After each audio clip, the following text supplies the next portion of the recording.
Bueno, continuamos en la tesis séptima.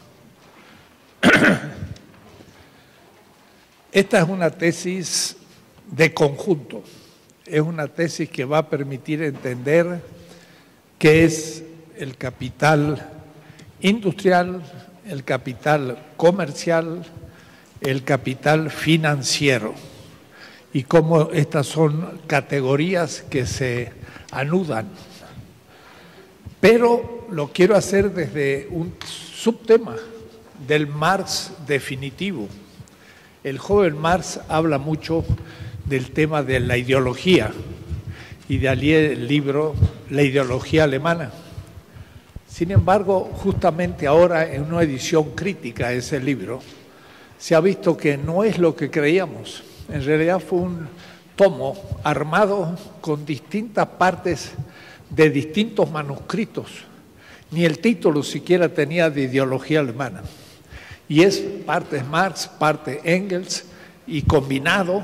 Entonces ahora va a haber una edición crítica del mega Marx, Engels, Gesammelte Ausgabe, significa obras completas, crítica, y no va a ser tan homogéneo como se pensaba ese tomo, pero ha tenido una enorme influencia en la historia de la izquierda y del marxismo, porque se habla del tema ideológico, la ideología. La ideología sería toda idea en función práctica. Pero en ese sentido podría haber ideologías de muchos tipos, ideologías encubridoras o ideologías críticas, porque una idea en función práctica puede ser una idea en función crítica de la praxis. Entonces no siempre la ideología encubre, sino también descubre. Pero la verdad que esa terminología la usaba Marx sobre todo en su juventud. En El Capital mismo, tomen el tomo primero. El otro día en la Feria del Libro hemos presentado el primer tomo que tradujo para Fondo de Cultura Económica, pues un español de la generación de los exilados.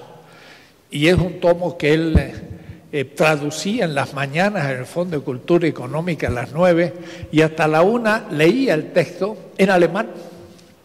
Y había un mecanógrafo que estaba copiando y así tradujo casi 20 tomos de la obra de Marx. A veces no del todo precisa, porque era una lectura que él iba haciendo en castellano, no, conocía muy bien el alemán. Pero bueno, en las primeras obras Marx habla de ideología, pero en ese tomo, que ahora ha salido nueva edición y se presentó en la Feria de Minería,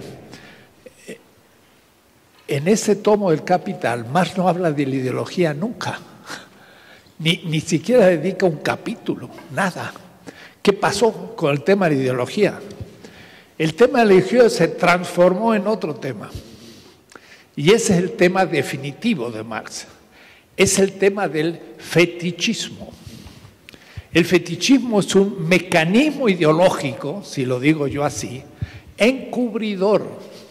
Entonces, el tema de la ideología del joven Marx se transformó al final en el fetichismo. Más, él colocó en el primer capítulo, en la segunda edición, todo un parágrafo del primer capítulo que se llama El fetichismo de la mercancía. Y no estaba en la primera edición. ¿Por qué? Porque Marx ya iba entendiendo que el tema del tomo 2 y 3 se le estaba complicando. Y estudiaba y cada vez tenía más manuscritos. Tal manera que cuando Marx murió en el 83, Engels dijo, por fin voy a poder editar el tomo 2 y 3 del Capital. Y lo que se encontró fue un paquete que decía, para el tomo 2, zum der zweite Band, para el tomo 2, otro paquete para el tomo 3, manuscritos. Y no había un texto escrito. Entonces Marx, después del 67 o el 73 es 10 años antes de su muerte, siguió estudiando, pero se dio cuenta que ya no iba a poder escribir el tomo 2 y 3. Entonces el tema del fetichismo, que iba a ser al final del tomo 3, lo puso en el primero. lo anticipó. Entonces el fetichismo de la mercancía no es el lugar lógico. El lugar lógico era al final del tomo 3, del cual hablaré hoy. Y ahí entonces se entendería lo que es el fetichismo. El fetichismo es un modo de conocer. Marx lo empieza a utilizar en 1842, en una etapa que todavía criticaba a los comunistas y no era socialista. Era un pequeño burgués crítico hegeliano de izquierda, Marx. Y en un texto que se llama Del robo de la leña, usa por primera vez la palabra fetichismo. Él había leído un libro de De Bros, que es un autor portugués, que habla del fetichismo de los dioses africanos. Y Marx entonces leyó ese libro y lo cita. Entonces fetichismo viene de una palabra portuguesa que se escribe fetizo, así. Y fetizo es, la F es H, es hecho. Hecho en castellano, fetizo, hecho. Hecho de la mano de los hombres. Eso es un fetiche. Un dios o un tótem africano, como nuestro Huitzilopochtli, que se hace en las manos humanas, un dios, y luego de hacer ese dios se rinde culto como un dios, pero está hecho por la mano de los hombres. En realidad Marx se está refiriendo a un salmo del pensamiento semita que dice: hicieron con sus manos a los dioses y le rinden culto. Tienen ojos y no ven, tienen oídos y no oyen, tienen boca y no hablan. Y entonces Isaías los agarraba y los quemaba en el monte Carmelo a los dioses de los Baales y decía: a ver si hablan o patalean. Y el fuego se los consumía. Los profetas de Israel eran ateos de todos los fetiches, es decir, de todos los dioses, porque el Dios de ellos era otro que todo Dios. Entonces, esta es la idea de Marx. Entonces, él usa, sin embargo, la palabra fetichismo en un sentido político al comienzo, porque en 1842 le está haciendo la crítica de la política a Hegel. Entonces dice: la dieta de Westphalen, que es una organización política, diríamos la asamblea política de la provincia de Westfalia, en vez de servir al pueblo, se sirve del pueblo. Ha constituido su voluntad como la sede del poder. Se ha fetichizado. Es la primera vez que Marx usa la palabra fetiche y fetichismo. 1842. Pero él lo aplica primero a la política y lentamente lo va a aplicar a la economía. De ahí entonces que yo querría mostrarles a ustedes la fetichización progresiva de las categorías del capital industrial al comercial y al que rinde interés. El capital que rinde interés, pues lo conocemos muchísimo nosotros, estamos sufriéndolo. Por ejemplo, el FOBAPROA. El FOBAPROA, dijeron los bancos, nos fundimos. Bueno, ¿cómo no se van a fundir si sacaron todo su dinero y lo mandaron a Estados Unidos y a Europa? Se fundieron los bancos. Y como dijeron, es necesario un sistema bancario, de una manera irresponsable, sin ningún estudio, le prestó Zedillo miles de millones de pesos, sin condiciones, sin haber estudiado si algunos bancos eran irresponsables y había que cerrarlos. Y los que funcionaran bien y necesitaban recursos, se les prestaba con condiciones. O es decir, se les daba un dinero para que respondieran de eso y que ellos mismos pagaran los intereses de este crédito que le estaba dando el Estado mexicano, que de paso ni lo consultó al Congreso ni al pueblo y tenemos sobre nosotros una placa de cemento de una enorme deuda a un capital que dimos a los bancos, lo recibieron sin condiciones, lo sacaron del país, privatizaron los bancos y ahora todos los bancos son extranjeros menos uno chiquito, más norte, y todos los demás son extranjeros y cobran intereses extraordinarios del capital interno al país y nosotros pagamos los intereses. Eso es capital financiero. ¿Cómo funciona eso? ¿De dónde sale el interés? ¿Quién paga el interés? ¿Acaso yo puedo mover la maquinita, producir billetes y con eso pago el interés?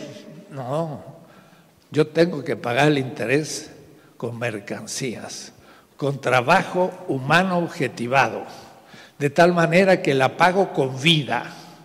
Entonces, las casas malas del pueblo mexicano, la mala comida, la mala educación, la inseguridad, todas estas faltas de bienes, la pobreza del 55% de la población bajo la línea de pobreza, esa vida objetivada en el interés que se paga a un capital que dicen nos prestaron, irresponsablemente a una élite que la sacó del país y no quedó nada.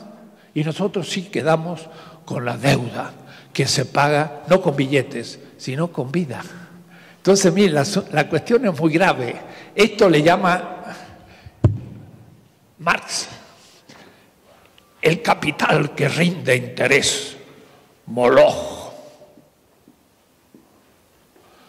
Y ustedes dirán, qué nombre más raro. Es un dios fenicio.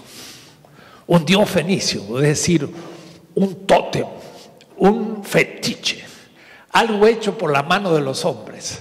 Y a este dios, que era el dios del fuego, en Tiro, Sidón, Gaza, la Gaza de ahora, de los palestinos, tiene 6.000 años, y era en una región de Líbano, y ahí estaban justamente pueblos semitas, y Moloch es un dios semita, al cual tenía que rendírsele, ya lo he dicho, como sacrificio, el primogénito de cada familia. Los padres tenían que matar a su hijo primogénito y después podían tener otros, pero el dios del fuego les pedía que se los inmolara. Y por eso cuando Marx le muere a Edgar, su hijo, le escribe a Engels, mira, mi hijo Edgar ha muerto. Y mira qué se le ocurre como metáfora, una víctima más del dios.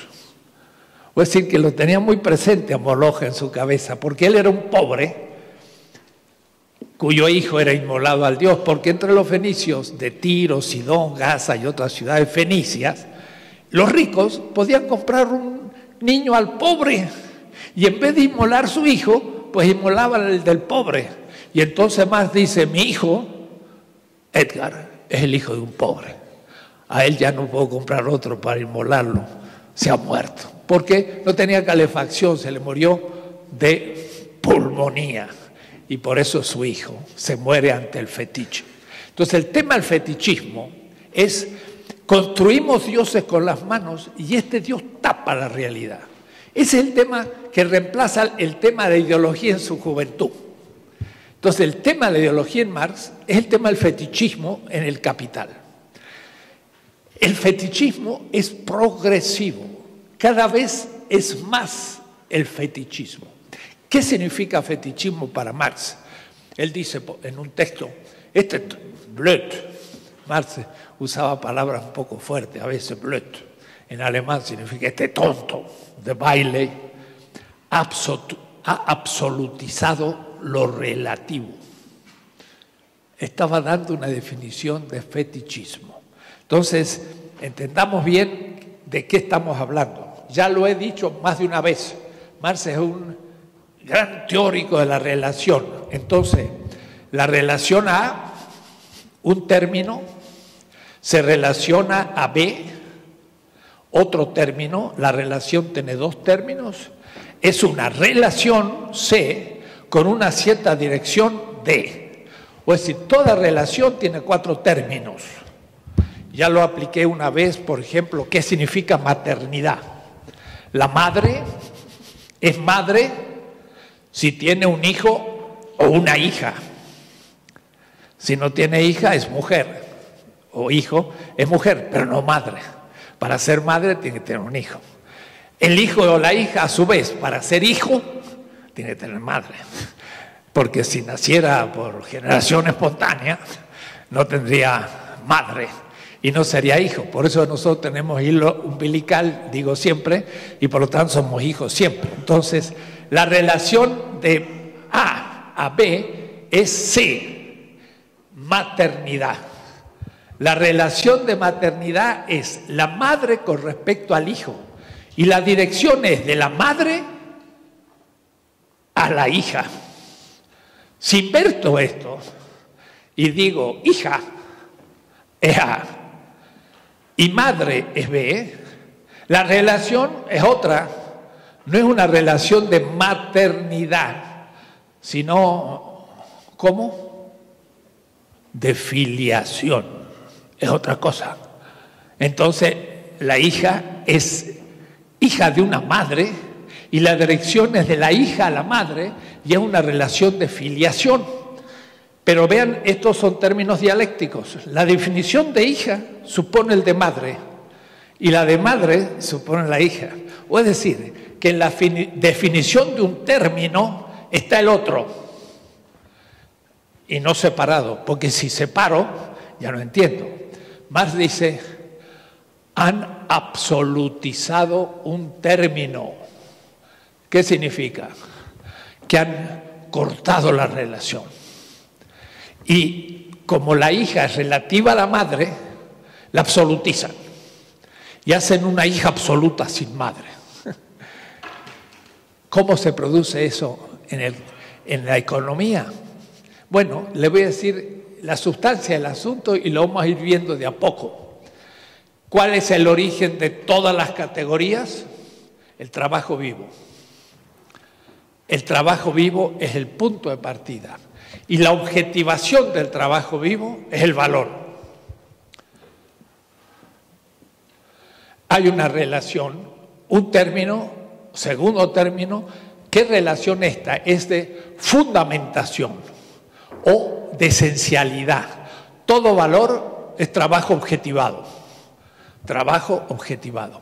Y la dirección es del trabajo vivo al valor. ¿Qué significa fetichismo? Cuando corto la relación y hago absoluto al valor. Y ustedes dirán, ¿cuál es el caso? Toda la economía capitalista. Toda la economía capitalista. Porque Jevons va a situar y va a decir, ¿quién produce el valor? Lo produce el mercado y por el deseo. Si yo deseo más, hay más valor. Si deseo menos, menos valor.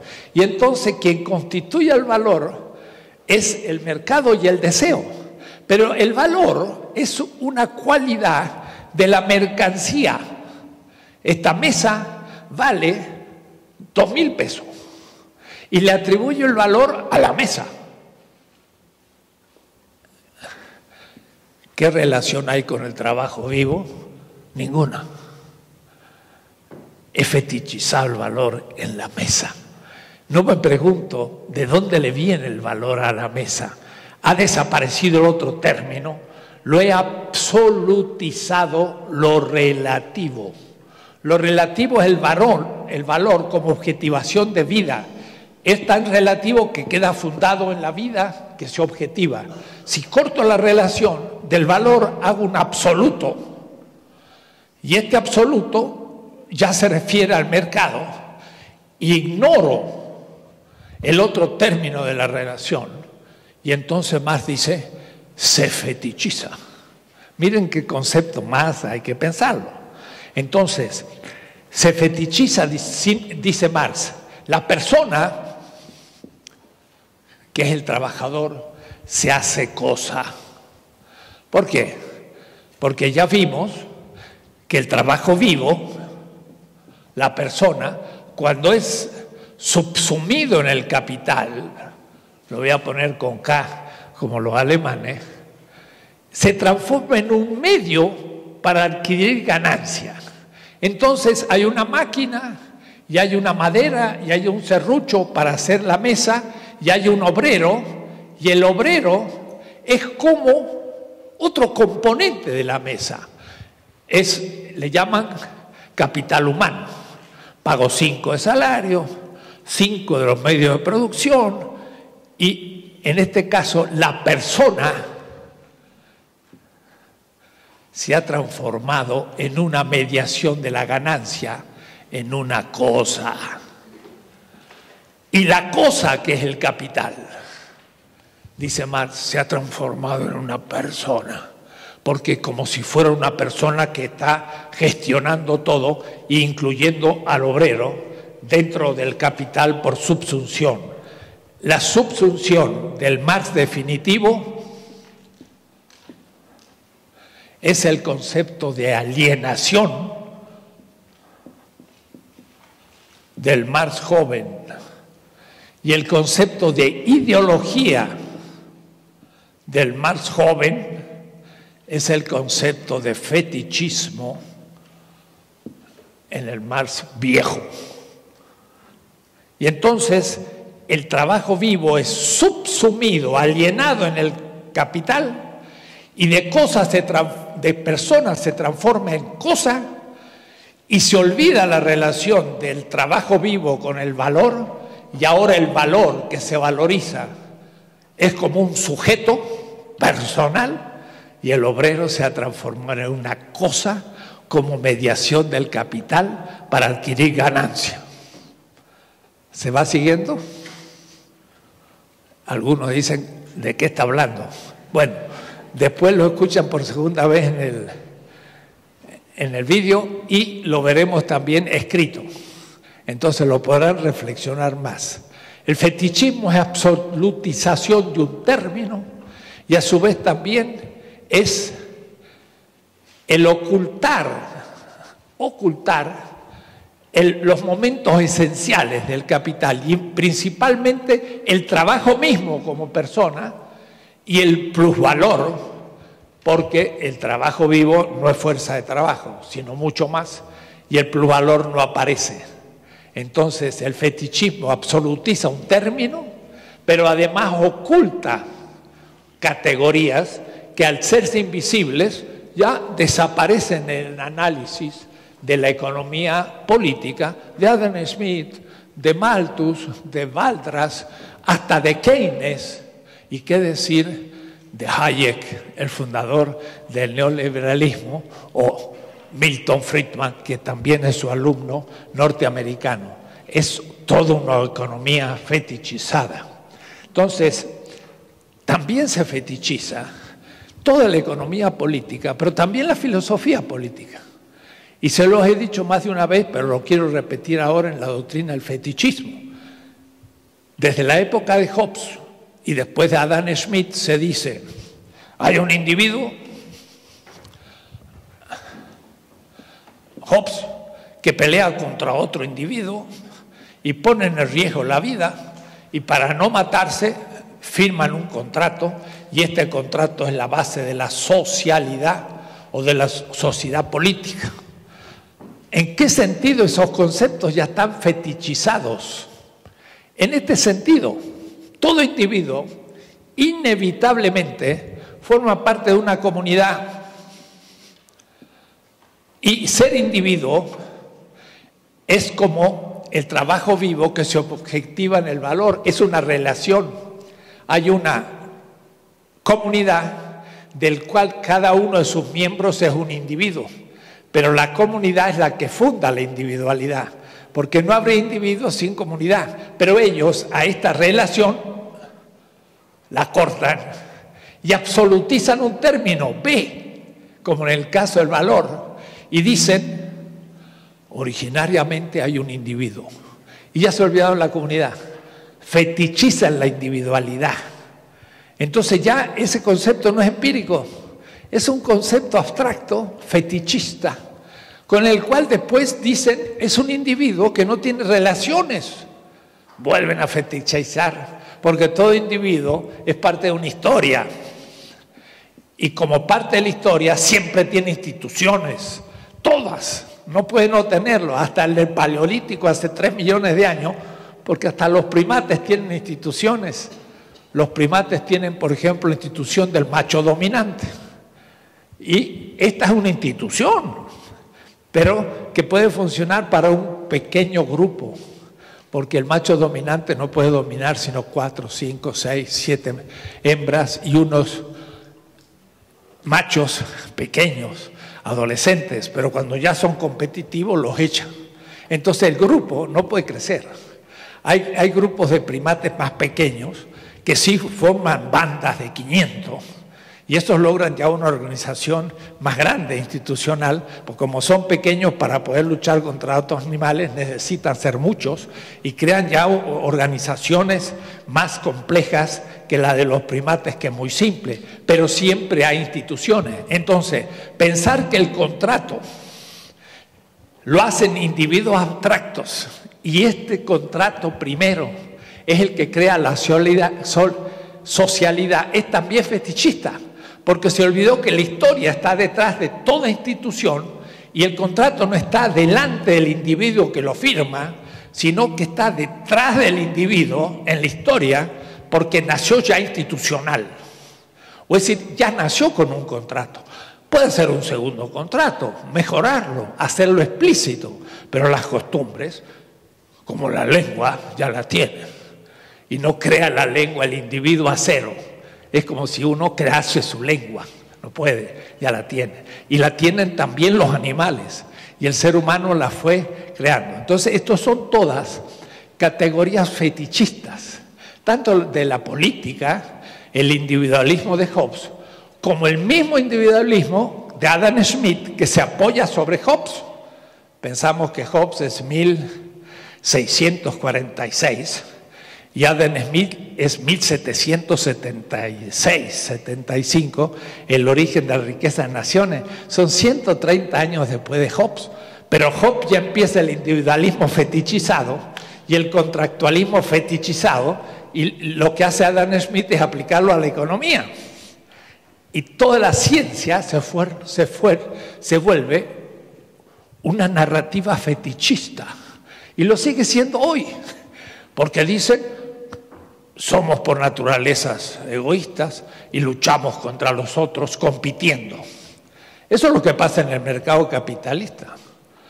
Pero si fuéramos egoístas por naturaleza, narcisistas, diría Freud, pues uno lucharía por el otro y esta especie hubiese desaparecido cuando nació, porque una especie que se mata a sí misma no sobrevive. No, la especie humana tiene una fraternidad originaria muy fuerte, que es la que permite defender al grupo primero y no a los individuos. Esto es lo empírico, lo otro es una ideología fetichizada.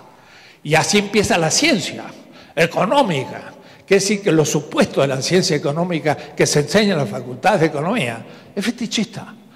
Son conceptos abstractos de una relación cuyo fundamento ha sido cortado y lo relativo ha sido absolutizado. Y entonces yo ya no conozco la realidad, conozco una construcción. Marx hubiera dicho el joven ideológica, pero ahora ya no lo dice. Dice, es una construcción abstracta, no empírica, que describe un modelo ideal que después dice descubrir en la realidad, y en realidad lo sacó de la misma competitividad del mercado. En el mercado compiten las mercancías, ya lo vamos a ver, por la competencia. Vamos a ver. Y viendo la competencia, lo declaran la competencia una dimensión humana natural. Siento que la competencia también es una institución histórica. Y ya aplicando la competitividad egoísta a la naturaleza humana como ideal o milagro, demuestran que eso acontece en los hechos.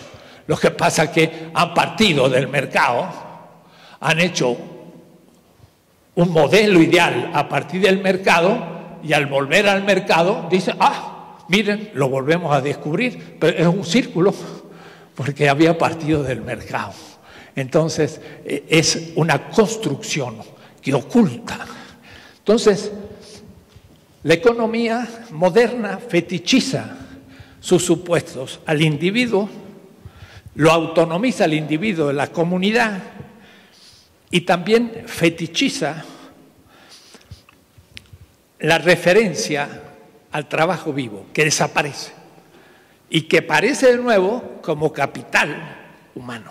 Pero el decir capital humano ya es una cosa, en el fondo el salario, pero no el sujeto vivo que crea por valor y al que nunca se le paga su trabajo, porque el trabajo tiene una dignidad infinita y no se puede pagar, porque es el que crea los valores. Entonces Marx tiene en esto una visión mucho más fuerte. ¿Cómo empezar para criticar esta? ¿Me lo borras todo? Hoy te voy a pedir a ti.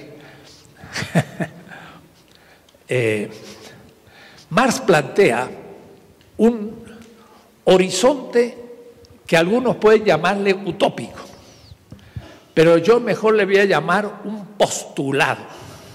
Y en esto quiero detenerme un poco porque va a ser un concepto de fondo para ver las alternativas al capitalismo actual.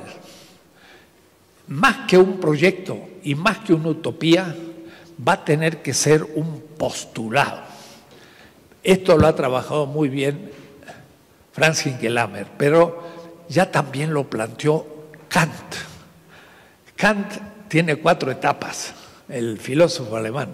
Tiene una etapa idealista, joven, tiene una etapa empirista, que toma a los empiristas ingleses, tiene la etapa fundamental de Kant, crítica trascendental, la crítica de la razón pura, la crítica de la razón práctica, pero el cuarto Kant, el después de la crítica del juicio, es el Kant más interesante, porque va a querer bajar de la trascendentalidad a lo empírico. Y entonces es la época en que Kant empieza a pensar lo que son los postulados. Y quiero en ese sentido explicar un poco. Un postulado es algo que se puede pensar, pero que es empíricamente imposible. Y ustedes me dirán, ¿y entonces para qué sirve si es imposible? Entonces Galeano, en una de sus pequeñas frases que por ahí aparecen en La Jornada, él dice, la utopía es realizable completamente, pero sirve para caminar. El postulado ilumina un camino. Y quiero que quede muy claro, la alternativa al capitalismo no la tenemos hecha, pero tenemos luces o criterios que nos permiten descubrir en cada caso qué es lo que se endereza a la alternativa no capitalista. Pero no tenemos la alternativa hecha. Entonces es un poco como decía Machado y que canta el cantor catalán, ¿no? Caminante, es muy profundo esto, no hay camino, se hace camino al andar. Y al volver la vista atrás, vemos lo que hemos recorrido. Eso es lo que acontece en la historia y también lo que acontece en la economía. No tenemos un proyecto alternativo al capitalismo porque ningún sistema histórico se pudo formular como modelo antes de su existencia. Se fue haciendo. El capitalismo surgió en el siglo XII en Europa y formalmente, mundialmente, con el descubrimiento de América y la acumulación del capital, pero cobró conciencia lo que era como proyecto justamente en la época de Adam Smith en el siglo XVIII. Y antes no tenían mucha idea de lo que era, iban dando pasos y se iban transformando y no eran feudales, pero ni sabían bien lo que iban siendo. Entonces un postulado, Marx, miren cómo formula un postulado, que lo agrega justamente en ese pequeño parágrafo sobre el fetichismo de la mercancía. Pero cuidado, no solo se fetichiza la mercancía, se fetichiza el trabajo. ¿Cómo se fetichiza el trabajo? El obrero cree que el salario paga su trabajo. Y como ha tratado con el patrón y ha dicho, me va a pagar tanto, el patrón le paga tanto y dice, bueno, es justo, contratamos mi salario y me está pagando mi salario, es justo. y él mismo no sabe que está produciendo plusvalor. O es decir, que él mismo está fetichizado, porque él no sabe que él es el que produce el valor y por lo tanto no le pueden pagar lo que él produce. Si lo pagaran no habría ganancia y el capital no funcionaría como funciona. O es decir, que el propio trabajo queda oculto a los ojos del trabajador porque ha fetichizado el salario y no ha comprendido que el salario es fruto de su trabajo al cual ha sido negado. Es fetichizado todas las determinaciones del capital que he anunciado hasta ahora: el dinero, el medio de producción, la máquina, el trabajo, el producto, la mercancía y el dinero que recupero a la venta, y también está fetichizada la ganancia, porque no sé dónde sale. Y creo que sale del trabajo del capital. Y no me doy cuenta que es el trabajo vivo de nuevo. Absolutizo un término de la relación. Pero no va a ser así. Se va a absolutizar también y va a ir creciendo del capital industrial. Se va a hacer más fetichista en el comercial y va a ser absolutamente fetichista en el financiero. Y ya cuando yo pido un crédito en el banco y me dan un dinero para hacer mi casa, me dan un dinero y la relación al trabajo vivo es tan lejana que ya ni supongo esa relación y creo que ese dinero tiene un valor en sí que voy a usar y está fetichizado. Moloch. Y no se entiende nada. Está todo invertido y oculto. Entonces, el tema es cómo empezar a poner en crisis esta visión fetichista. Y entonces Marx dice, es interesante la fórmula que usa. Él dice, imaginémonos una vez más, como diciendo, ya lo hago continuamente. Imaginémonos. Puede ser, la imaginación es una facultad humana que crea lo nuevo. Los poetas tienen imaginación, los grandes inventores, los grandes pensadores y también los políticos inventan lo no existente. Por eso entonces dice, imaginémonos una vez más una asociación de seres humanos, porque la palabra Menschen en alemán no son de hombres, las feministas saben. Por eso cuando casi siempre decimos hombres, hay que decir seres humanos. Una asociación de seres humanos libres. Libres significa indeterminados. Todavía no dentro de ningún sistema. Todavía ningún sistema los ha subsumido. Están antes del sistema tributario, antes del esclavismo, antes del capitalismo, antes del socialismo real. Todavía no han entrado en ningún sistema. Marx está dando las categorías críticas para todo sistema futuro, no solamente pasado. En cualquier sistema futuro, el trabajo primero empieza a ser libre, luego es subsumido en ese tipo de trabajo y ahí se aliena. Quizás ni sea el dinero. En el socialismo real no fue la riqueza. En el socialismo real, la dominación era ser miembro del partido. ¿Quién lo hubiera pensado? Entre los mandarines de la China había 200.000.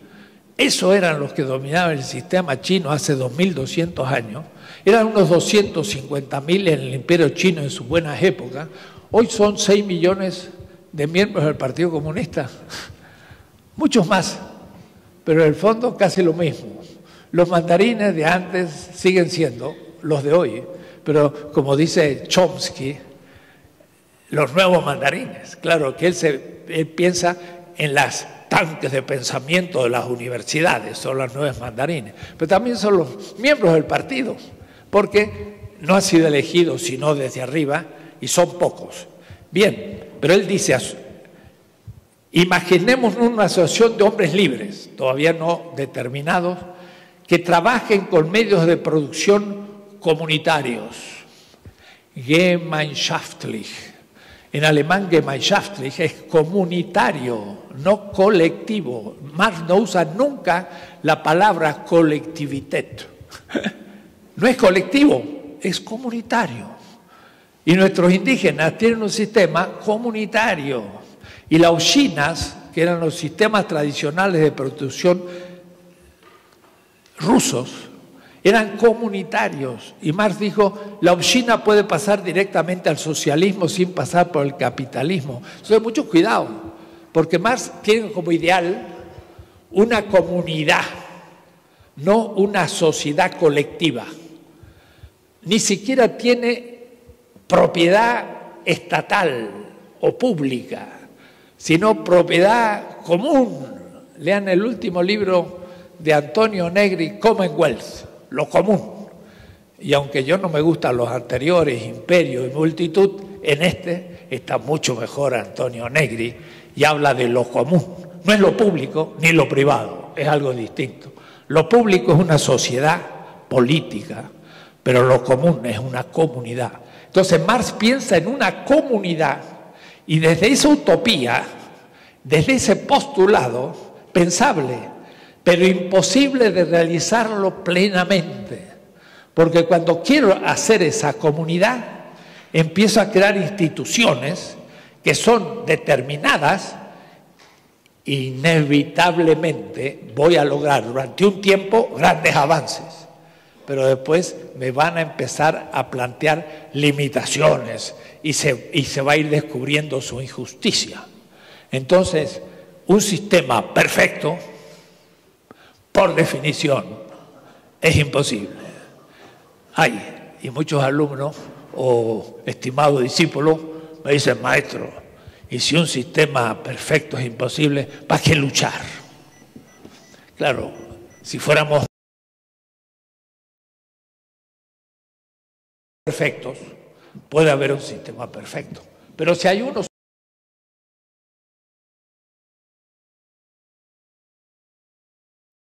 ese malo o ese injusto, no logra el poder. Y por lo tanto hay que poner limitaciones. Y al ponerlas empezamos a crear instituciones. Vamos a verlo de a poco. Pero lo cierto es entonces que Marx piensa en un sistema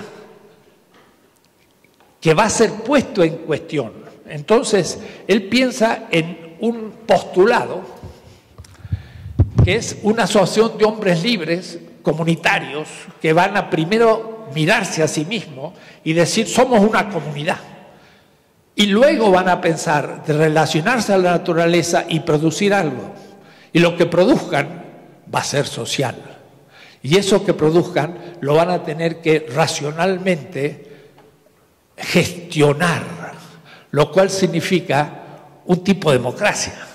Pero una democracia no solo representativa, sino de otro tipo que el Marx mismo en sus trabajos políticos no aclaró. Porque Marx es un genio de la economía y escribió decenas y decenas de artículos en política, pero no escribió la política, como escribió El Capital. Y entonces en la parte política dejó muchos problemas, porque no describió todas las categorías de una filosofía política. En mi libro 20 tesis de política digo, intento hacer algo semejante a lo que Marx pudo hacer en la política y que hizo en la economía. Porque ¿qué pasa con los marxistas muchas veces? Yo le llamo estándar, marxistas estándar. Quieren usar las categorías económicas para analizar todos los temas, psicoanalítico, poético, político. Marx, ¿qué dice del orgasmo? Pues nada. Hay que preguntárselo a Freud y todavía no tampoco porque es un machista. Pero yo digo, de la puerta para adentro, Freud reformado. De la puerta para afuera, Marx. Porque salgo y tengo un salario, compro alimentos y luego vuelvo a la casa y ahí vivo la erótica. Pero no voy a explicarme la psicoanálisis solo con Marx. Cuidado. Puedo hacer y mostrar el condicionamiento económico de muchos problemas psicoanalíticos, pero es una parte, pero no puedo pasar tan rápido. Entonces la clase social, ni le he tocado, pero la voy a tocar más adelante. La clase social es una categoría estrictamente económica, pero hacer de la política un tratado teórico a partir del sujeto histórico como clase obrera es un problema. Porque es una categoría económica y no política. Por ejemplo, ¿qué es el pueblo? ¿Es una clase? ¿Cómo funciona? ¿Qué es una etnia? Entonces, tengo que hacer una política que Marx hizo en parte y en el siglo XIX. Él hizo una económica. Tengo que después relacionar las dos de manera creativa, pero no última instancia tampoco. La última instancia es la vida, no la economía. La economía no explica todos los problemas políticos y los problemas políticos no explican toda la economía, sino que hay una determinación económica por su contenido de vida material que determina la política, pero la política también determina la economía y no como suprainfraestructura. Eso fue una cosa de la ideología alemana que dejó Marx completamente atrás. Es distinto todo esto y hay que pensarlo lentamente. Entonces, miren cómo va a ser un esquema general, me interesa mucho que lo vean completo. Partamos del capital industrial. Este es el que hasta ahora hemos estado tocando y tenemos más categorías para entenderlo, pero ¿dónde se encuentra el punto de partida de todo? Voy a hacer un círculo. Va a ser el capital industrial, otro círculo, el capital mercantil y otro círculo, el capital financiero. Los tres círculos deberían ser iguales. El de arriba se me acható, pero piénsenlo igual. Entonces, ¿cómo funcionan las categorías y por qué digo que se va fetichizando? La parte productiva del capital, propiamente dicha, la voy a poner aquí, la producción. Y todo lo demás va a ser la circulación. Entonces, el proceso fetichista va a ir de la producción a la circulación y luego del capital industrial hasta el capital financiero. Esta va a ser la flecha. Y lo máximamente fetichista está acá. Y el punto de partida que se va a dejar en la oscuridad y a lo que ya no se va a referir va a ser la esencia del proceso productivo. Como he dicho, se trata del trabajo vivo. Pero el trabajo vivo que es subsumido en el capital meramente como trabajo al cual se le paga salario. Y el salario ya no lo pongo acá, porque el salario ya viene del nivel de la circulación, porque es dinero. Entonces el trabajo recibe un salario. Y a veces se piensa que el trabajo es lo que yo le he pagado, pero a su vez este trabajo es fuerza de trabajo, que es menos, así, que el trabajo vivo, que va a quedar en la oscuridad. Entonces, ¿cómo van siendo las categorías? ¿Cómo se mueven? Dijimos, al comienzo hay un dinero como dinero.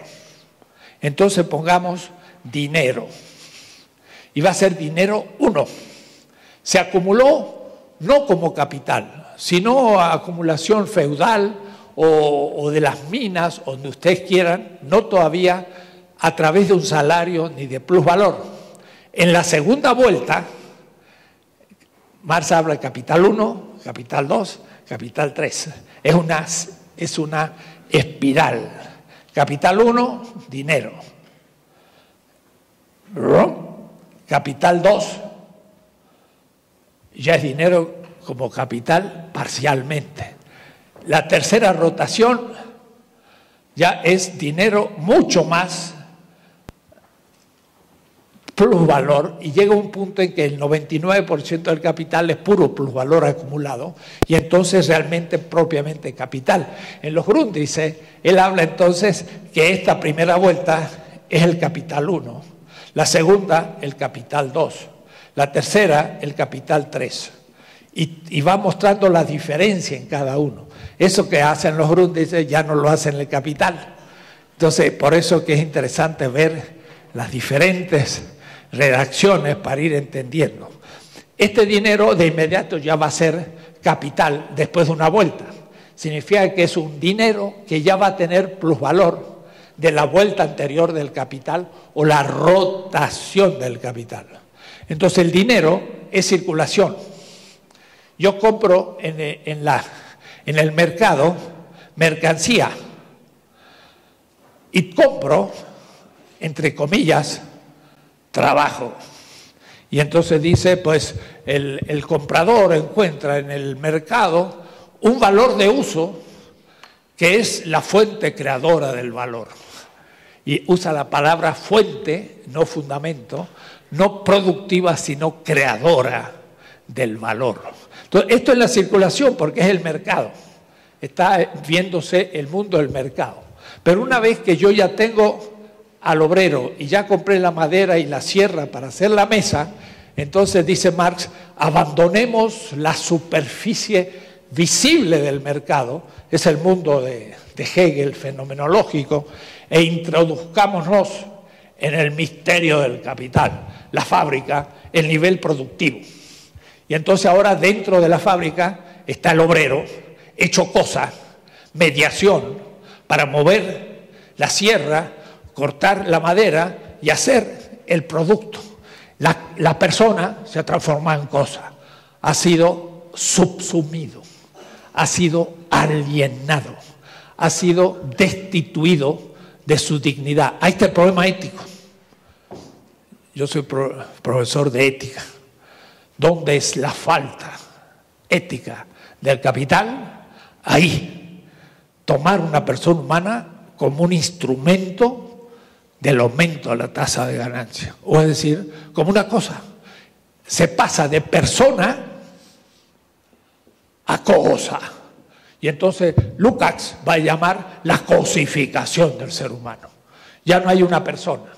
Entonces Marx dice por ahí, y en el medio del ruido de la fábrica se levanta el obrero. Es como Charles Chaplin en los tiempos modernos. ¿Se acuerda que está con el gordo ahí en una enorme máquina? Y por ahí entonces al gordo lo agarra la máquina, o a Chaplin, ¿no? Y la máquina lo mete adentro y toca la campana porque hay descanso, y el otro está metido adentro, entonces saca la cabeza y por un embudo le da de comer. Charles Chaplin era un crítico feroz, era judío Charles Chaplin, le fue muy mal en el fondo de su vida porque era un crítico. Es una crítica al capital tremenda, como el obrero es tomado por la máquina como una cosa y triturado por ella, ¿no? Entonces, este trabajo, como fuerza de trabajo, es la alienación, es la destitución, es la alienación del joven Marx. Si quieren, en una metáfora cotidiana, es el pecado del capital. Y le va a decir Marx en el capítulo 5 del Capital, el pecado original, que los teólogos llaman así, es la acumulación originaria. Entonces dirán ustedes qué chistoso este Marx que habla del pecado original en un tratado de economía. Nada que ver. Marx dice la crítica a la teología es la crítica de la política en la juventud y de la economía en la vejez. Se lo voy a explicar mucho más adelante la significación de eso. La explicaba yo hace 2 meses en Shanghái, en la Facultad de Filosofía de la Universidad de Fudan, estas cosas, y les interesó muchísimo en la propia China actual esta metáfora. La crítica a la teología es la crítica no solo de la política, sino de la economía. Ya le explicaré, porque tiene que ver con el fetichismo también. Entonces, el trabajo se enfrenta al medio de producción, que es la materia y los instrumentos, pero crea en la visión crítica de Marx, pero de ningún economista, crea también a nivel de la producción el plusvalor. Lo crea sin tener conciencia el obrero ni el capitalista. Y entonces por eso Marx piensa que una teoría como la de él tiene una función política. Es darle al obrero conocimiento de lo que hace y que no sabe. Porque cuando cobra conciencia, entonces dice, me están explotando. Pero si cree que el salario está pagando su trabajo y ese salario lo han convenido y se lo pagan, dice es justo y no tiene ninguna indignación ante el hecho. Pero si supiera que le han robado la mayoría de su trabajo, entonces le entra la indignación. Es lo que en política significa la única sede del poder está en el pueblo, no en el Estado. No es el soberano, no es el Estado, es el pueblo. Cuando el pueblo sabe que es soberano y el Estado le viene a decir que tiene que cumplir y no cumple con las obligaciones del pueblo, entonces el pueblo se indigna, pero tiene que antes saber que la sede del poder político es el pueblo y no el Estado. Y entonces hay que hacer visible lo que no sabe. Y ahí entonces entra la indignación y la posibilidad del cambio histórico. Sin conciencia no hay cambio. Porque si el salario paga justamente mi trabajo, pues yo me quedo tan conforme. Nunca lo paga, porque siempre produce más. Este plusvalor es la categoría crítica de todo el sistema, pero además le permite a Marx pensar las cosas. Ese modo de producción, más trabajo, e incluyendo el plusvalor, produce un producto. Le voy a empezar a poner números para que ustedes empiecen a entender por números. Pongamos que le pago de salario 5. 5 de salario y los medios de producción, madera y sierra, 5. Y que le saco plusvalor 3. Sin que lo sepa el obrero ni el capitalista. Y entonces Marx dice, el producto tiene 13 de valor. Pero cuidado, los costos de producción son 5 más 5, 10. Costo de producción igual 10. Es lo que han gastado de dinero. Y para el capitalista eso es lo que vale el producto, 10. O es decir, ya ha fetichizado ¿qué? El plusvalor. El plusvalor no aparece. Marx dice, pero el valor del producto es 13. Quiere decir que hay 3 más de lo que nadie sabe. El costo de producción es menos que el valor del producto, porque el costo, lo que yo gasté fue 10 y el producto tiene 13, porque también tiene plusvalor. Eso lo demuestra largamente, yo casi no entré al tema, pero hay que hacerlo en un estudio más largo. Acá estamos al nivel oculto, que no le interesa a Milton Friedman ni Hayek neoliberal, y que a Adam Smith, que le interesa, sin embargo rápidamente lo olvida, porque como la circulación es el mercado, el mismo Adam Smith va a decir, ¿y cuál es el valor de la mercancía? El salario más el medio de producción más la renta. Y ya no tiene idea de lo que es el plusvalor. O es decir, que ya lo está viendo desde el mercado y no desde la producción. El ser humano está al nivel de la producción y el capital va a crecer a nivel de la circulación. Todo el capitalismo piensa en la circulación y se olvida de la producción. Aunque claro, va a entrar, pero lo va a entrar no teóricamente como debe. El producto se hace mercancía cuando se pone en el mercado. Entonces ahora tenemos la mercancía aquí. Y la mercancía tiene valor, el valor de la mercancía es 13. Pero mire, ya estamos muy alejados del trabajo. Yo dije, la relación es trabajo-valor. Trabajo vivo, valor. Y si yo corto esto, absolutizo el valor. Pero yo también ya ahora absolutizo el producto. Y digo, yo tengo la mesa. Ya me olvido quién lo hizo. Y creo que el valor de la mesa, pues está en la mesa. Y no digo, hubo un ser humano que objetivó su vida en la mesa y el valor de la mesa es la vida objetivada. Esa visión es antropológica porque habla del ser humano, no humanista, como decían algunos, y es ética. Si no tengo estas categorías, ¿dónde está la injusticia del asunto? No se ve nunca más. Todo es justo, porque se le paga lo que convino y no hay ningún robo, y entonces la ganancia sale de la creatividad del capitalista. Él es el que pone algo, pero entonces, ¿cómo es que vende más de lo que tiene? En fin, hay objeciones para eso. Esta mercancía tiene 13 valor, pero el capital industrial se conforma con recibir 12. ¿Por qué? Ni siquiera 12, 11. Cuando lo vende, va a tener ganancia, va a tener más de 10. Entonces le voy a llamar ganancia, el prima 1. Esto va a ser la ganancia industrial más la recuperación de lo que puso. Es decir, puso 10, precio de valor de costo, más 1. El plusvalor fue 3. Pero ahora va a haber una distribución del plusvalor. Este tema lo va a trabajar en el tomo 3. Entonces Marx tiene 3 tomos. El primer tomo trabaja este tema, la producción y la obtención del plusvalor. Ese es el tema. Claro, tiene que tocar el tema del salario, que es un tema más complejo posterior porque incluye la circulación. Y también quiere mostrar cómo ese plusvalor se acumula al final del proceso. Entonces, en el tomo 1, él muestra cómo se produce el valor, cómo se crea el plusvalor y cómo se acumula. La acumulación. Pero la acumulación en realidad tiene que pasar por la circulación. Pero él hace un salto y deja por ahora la circulación fuera y dice, lo opuesto, 10, aumenta de valor.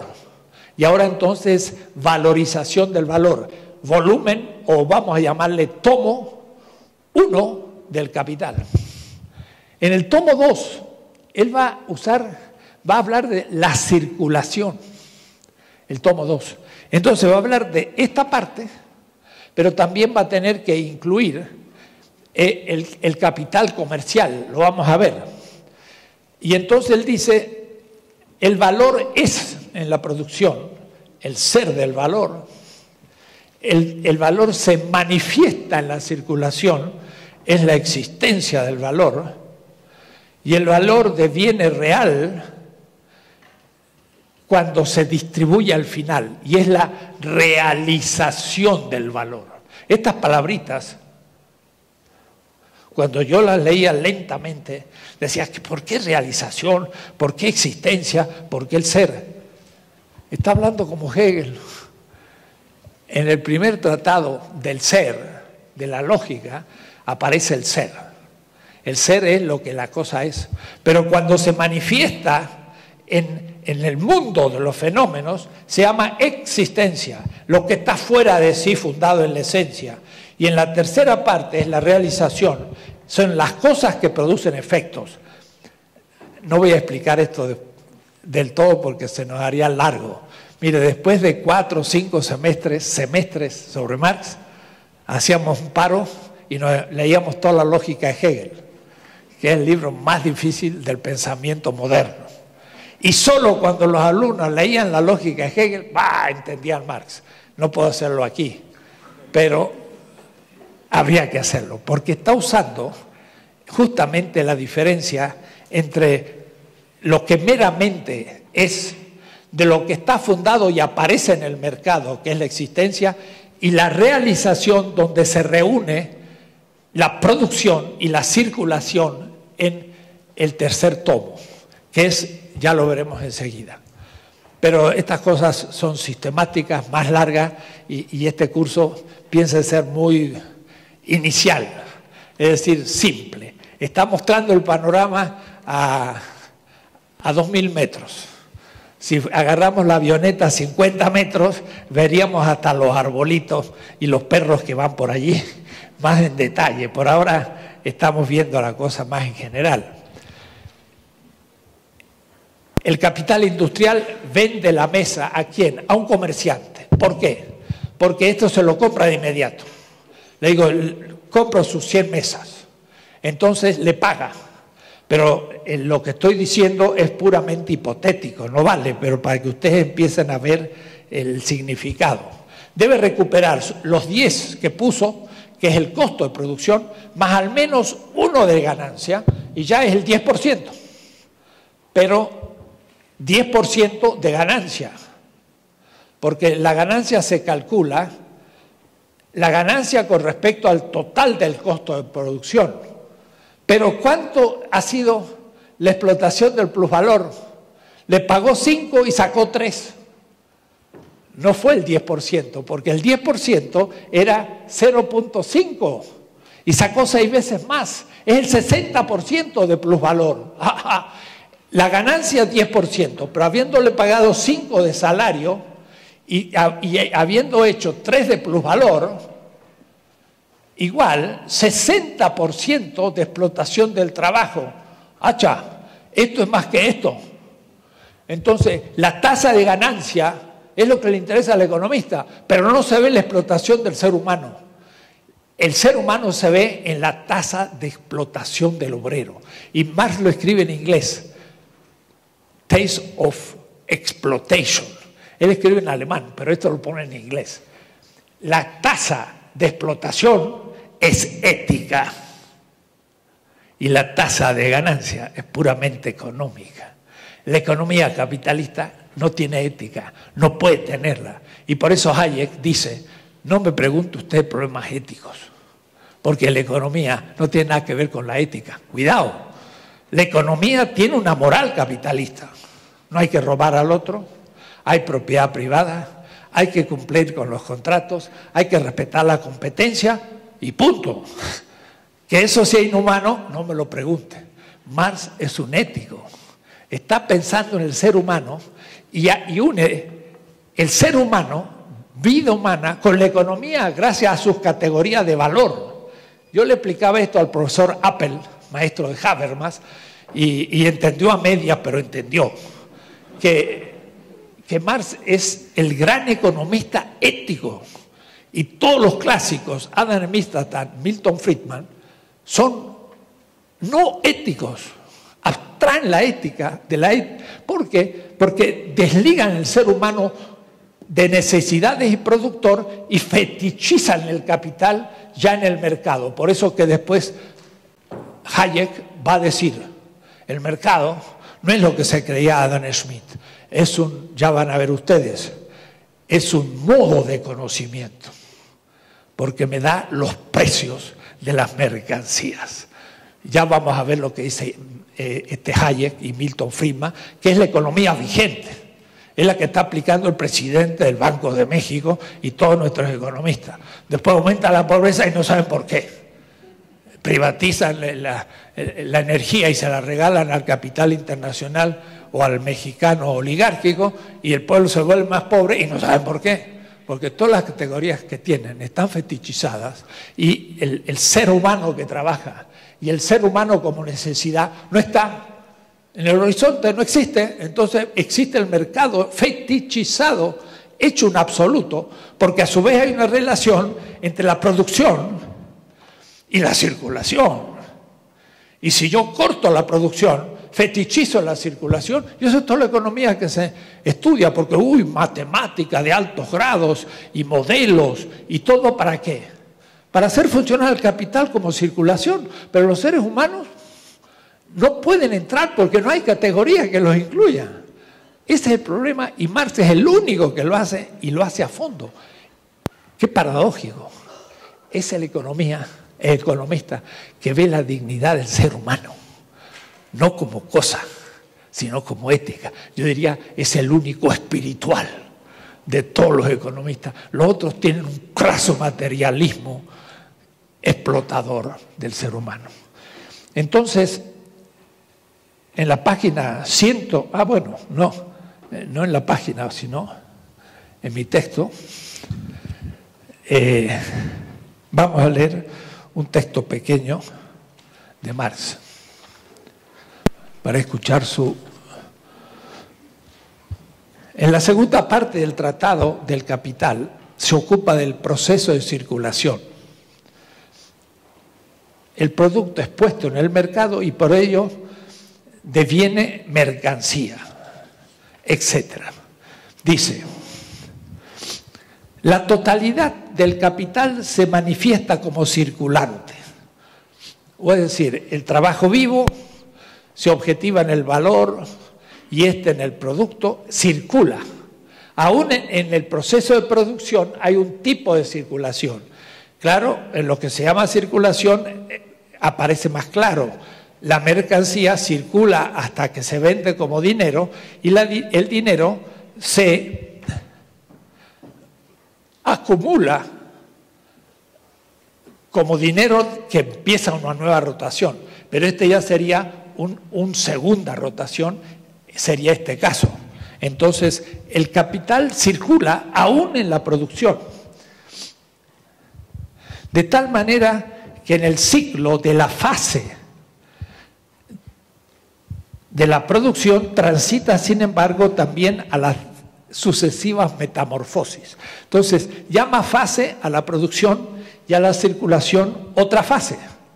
Por otra parte, se manifiesta la diferencia con la circulación como una esfera específica cuando funciona como capital dinero y con la esfera inmediata de la producción donde funciona como capital productivo. Entonces, como totalidad, el valor circula en todas las determinaciones. Yo le llamo la circulación ontológica, como totalidad. Pero después hay una fase productiva y una fase circulante, y esto sería óntica, o es decir, un aspecto de la totalidad. Y ahí entonces hay una cantidad de cuestiones para analizar porque es el tomo segundo. En el tomo segundo, Marx va a estudiar cómo circula el capital. Pero yo puedo partir del dinero y llegar al dinero, o puedo partir del trabajo y hacer toda la circulación hasta llegar al trabajo, o puedo partir del producto y ver cómo vuelvo a llegar al producto. Y va estudiando una cantidad de cuestiones interesantísimas, no tan trabajados, el segundo tomo, el capital.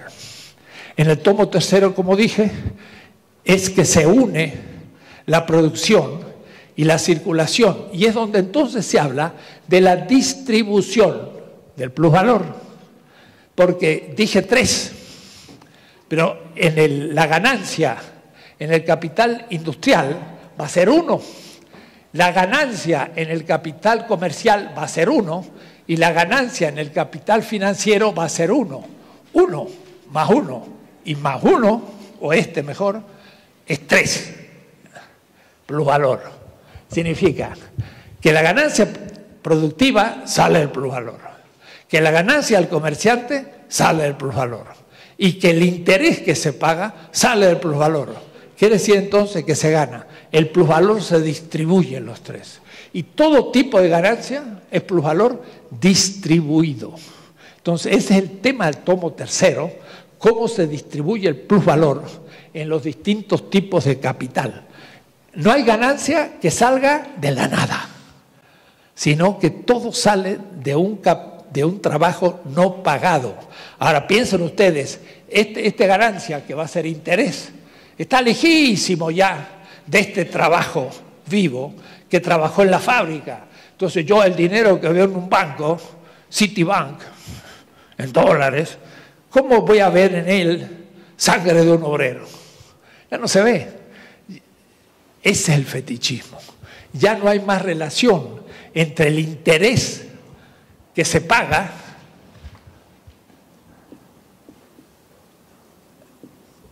y el trabajo vivo. Porque hay tantas mediaciones que entonces esto pareciera que sale del capital. Y esto es lo que es dinero que sale de dinero. Dinero con ganancia. ¿Y la ganancia dónde sale? El dinero. Y eso lo trabajó, pero muy bien, Aristóteles, en el primer capítulo de la política, en el primer tratado griego de la economía, y le llamó crematística. Y dice Aristóteles, la oikonomía, la administración de la casa, eso significa la economía doméstica, produce bienes agrícolas, mineros, animales, etc. Y ahí dentro mete a los esclavos y justifica que los esclavos no son seres humanos y justifica la esclavitud. O sea, Aristóteles hace una economía esclavista y el que inventa el argumento y que es un lógico tremendo Aristóteles, usa el argumento para demostrar que el esclavo es phisei, en griego, phisei. Se escribe así, phisei. Es el acusativo de physis, que es por naturaleza es esclavo. No por costumbres, por naturaleza. El esclavo nace para trabajar de sus manos y el hombre libre para pensar.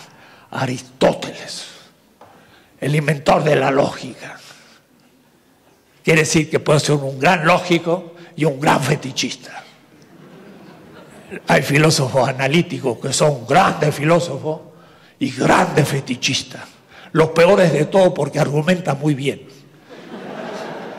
Y los confunden a ustedes y dicen, pues usted no tiene razón porque no argumenta. Pero yo digo, el sentido común, esto es injusto y váyase con su argumento. Mejor si tuviese buenos argumentos, para eso estamos en la universidad, para argumentar en contra de la injusticia. Y eso es Marx. ¿Se dan cuenta? Pero entonces no es la ciencia fetichizada la que descubre la realidad y menos la injusticia. Tiene que ser una ciencia crítica. Hasta la biología, la física. ¿Y qué decir la ciencia humana? ¿Y qué decir la tecnología? Ese es el objetivo de la Universidad Autónoma de la Ciudad de México. Ciencia crítica y no ciencia fetichizada como es en su mayoría. Sí, porque creen que porque saben mucho biología ya son científicos. Sí, son, pero después no saben ni aplicarla, porque no descubren las enfermedades que tiene el pueblo para sanarlo. Entonces, o cobran mucho porque entran en un sistema de la salud que explota la enfermedad, con transnacionales químicas que hacen grandes negociados con los medicamentos. Y entonces la salud es el pretexto al que se explota la enfermedad para sacar aumento de la tasa de ganancia. Entonces un sistema de la salud puede ser subsumido por un sistema capitalista y usado a la medicina como la persona se hace cosa. La medicina se hace instrumento de explotación capitalista del enfermo. Y los viejitos que tienen renta son los que parece más dinero le queda en los países centrales, porque entre nosotros los viejitos van a los asilos, mueren en la calle, pero son los que más dinero tienen, pero los que más gastan en medicina, entonces explotan la vejez. Y entonces lo interesante de un curso de bioética no es ver si hay eutanasia o no hay eutanasia, o si yo le saco un cliente a un otro médico. No, es ver cómo un sistema subsume al sistema de la salud para explotar a la enfermedad y sacar ganancias. Es una cosa mucho más grave y que ningún profesor de bioética enseña, porque son casuísticos, individualistas y fetichizados. Cuando le propuse un curso del sistema de la salud en la Facultad de Medicina, pues no lo aceptaron. Y entonces le dicen que tiene que no matar al viejito. Y no se dan cuenta que están matando a todo el mundo, explotándolo en su enfermedad. Bien. ¿Cómo funciona entonces el capital comercial? El capital comercial se hace cargo de la mercancía y le ahorra al capital industrial, si me permite, tiempo de comercializar su producto, porque es otra actividad. Él es mejor con sus 11 pesos, le vamos a llamar así, lo vuelve a invertir rápidamente y vuelve a sacar otro producto y mercancía y se mantiene en el nivel de la producción. Mientras tanto, ¿cómo interviene el comerciante? El capital comercial, que de paso fue el capital que actuó desde el fin del siglo XV hasta el siglo XVIII, porque fue el capital mercantil preindustrial.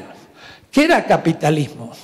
Era el capitalismo que, por ejemplo, se basó en la explotación de la plata.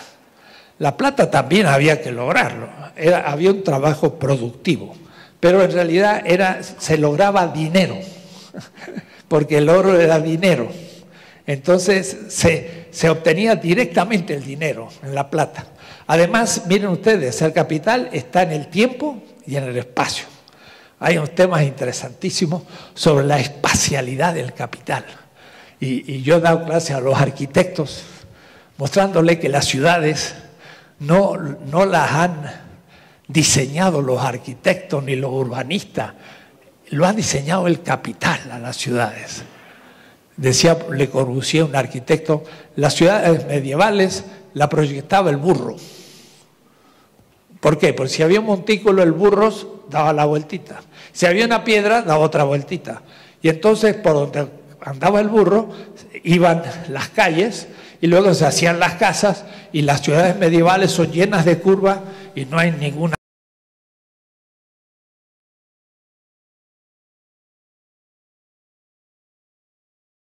Un seminario sobre la moda.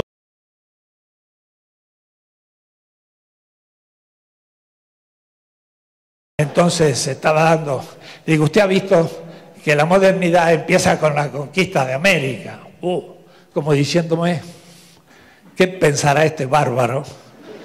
Y le digo, mire, ahí justamente usted tiene el croquis de la ciudad de Morelia, ¿no? Y entonces era un tablero de ajedrez, Morelia, tiene la plaza central y todas sus calles, y luego así, igual que la Ciudad de México. Y le digo, ¿esa ciudad es feudal o es moderna? Mira que todos cuadraditos, es matemática. Digo, no es que sea cartesiana, sino que Descartes fue alumno de los jesuitas, y los jesuitas son los que marcaron ese tipo de cosas, y primero en América Latina. Y cuando vio eso, empezó a poner en duda las cosas. América Latina es la primer negatividad de la modernidad, pero fuimos modernos desde el origen. Digo América Latina y no los pueblos originarios. Y esto es renacentista completamente, subsumido en un sistema mercantil, en un espacio que, como digo, el capital, ¿dónde pone el mercado hoy? ¿Era como el tianguis de antes? No, es una calle. Insurgentes. ¿Y dónde se ponen las mercancías? En escaparates. Claro, mediando un vidrio para que usted no lo mete a la mano. Y entonces las calles son el mercado. Y principales, el centro de la ciudad, donde hay gente más rica. Y la gente más rica se pone en ciertos lugares del capital, donde hay mejor oxígeno, mejor comunicación, donde está todo lo bueno. Y las fábricas van a un rincón insalubre y ahí están los obreros. Entonces el capital va organizando la ciudad según su corporalidad espacial. Pero también la espacialidad va a determinar en que, por ejemplo, nosotros no pudiésemos enviar maíz a España en el siglo XVI, aunque tuviésemos mucho. Porque si agarramos y poníamos todo el maíz en recipientes y lo llevamos a Veracruz y llegamos a La Habana, pues al llegar a La Habana, el flete de México a La Habana ya era más caro que el valor del maíz, así que no se podía exportar.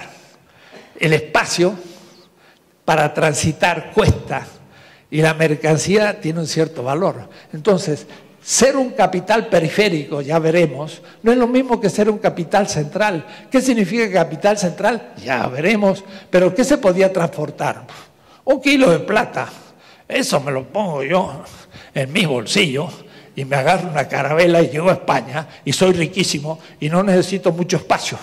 Eso sí vale. Entonces, las únicas cosas que podíamos exportar eran bienes poco pesados, que no pagaran flete, que tuviesen mucho valor, los metales preciosos. Y luego los productos tropicales, que valían muchísimo también en la época. El capital tiene espacialidad y tiene tiempo, y el tiempo con el espacio tiene velocidad. Entonces el capital industrial, para tener velocidad, ¿y por qué velocidad? Porque es muy importante que el dinero se transforme en dinero rápido.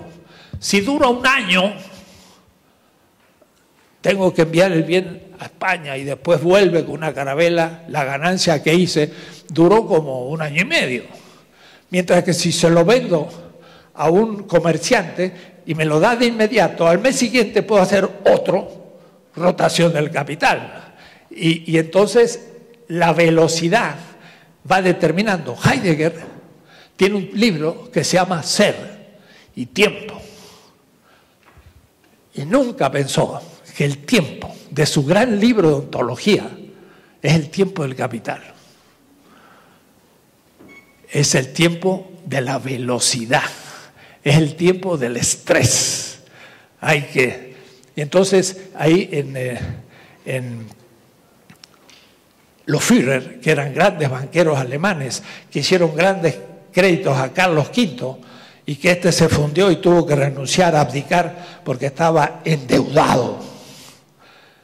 Los Führer tienen un reloj muy grande del siglo XVI, y dice, el tiempo, ¿qué es el tiempo?